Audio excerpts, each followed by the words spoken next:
Hello everyone, welcome to Olsen Cafe. So today's video is the start of a series of the lessons on vectors. So we will begin with the very basic of vector addition. So over here, we will start off by using column vector to illustrate how can we do vector addition. So as I play the video, all right, so what I would like all of you to pay attention to will be the direction of the vectors. Right, pay attention to the arrow. Where does the arrow pointing to? Take a look at the starting point of the arrow and the ending point of the arrow, and in the end, what is the resultant column vector? All right, so we shall begin over here. So in this case, you will see I have vector A and B. So with vector A and B, if I am using the two column vector and I put them together,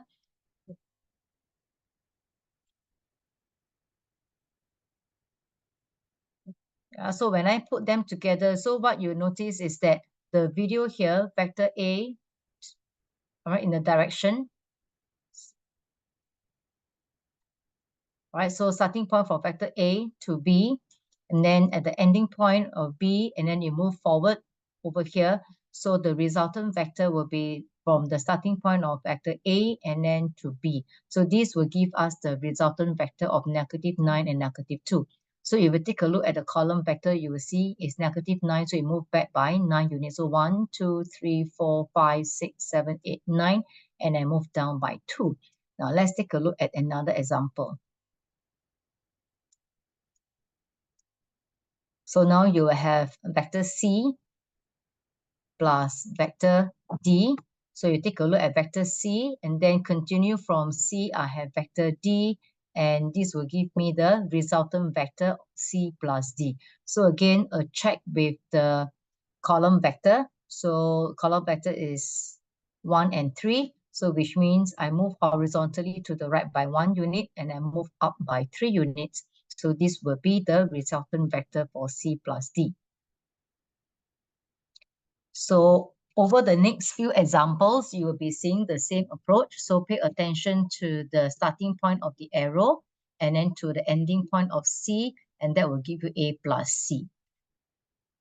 So this is another example, B plus D.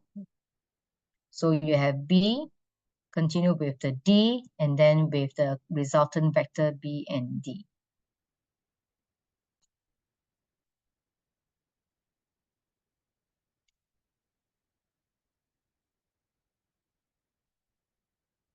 Now, in this last example, you notice that we have 3 vectors over here. So we apply the same thing.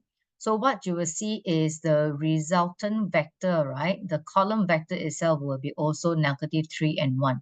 So if we take a look, so I start off with vector A. So I have a starting point, which is where my cursor is, and then vector A, and here, then this will continue with vector B, and then vector C will continue. So from here, I get to see that the resultant vector A plus B plus C is here. So a check of the column vector, then you will see I have -3, which is moved to the left by 3 units, and I move up by 1 unit. So this will give me the column vector for the vector for A plus B plus C. Now, so with this, right, then if in general, so what we have illustrated over here is that I have 2 vectors, I put them together, I join, and then this will give me the vector A plus B.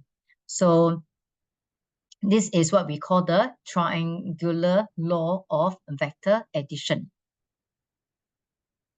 Now, if we take a look at another form of representation, so I have vector A to B, and then I have vector B and C, and then this will give me vector A and C. So what you see here is in this vector, the triangular law of vector addition, what you observe here is point A, in this case is clearer. Point A is a starting point, and then point C is the ending point. So what you see is vector B here is actually the intermediate point. All right, so these are the common point. All right, B is the common point. So therefore, when I form the triangle law of vector addition, so this is what I get, AC. And this is a very useful triangle law or vector addition that we are going to use, right, to solve many vector equations later on. Right, so with this, I hope I explained the start of the simple triangle law of vector addition. I will see you next, all right, on how can we do vector subtraction.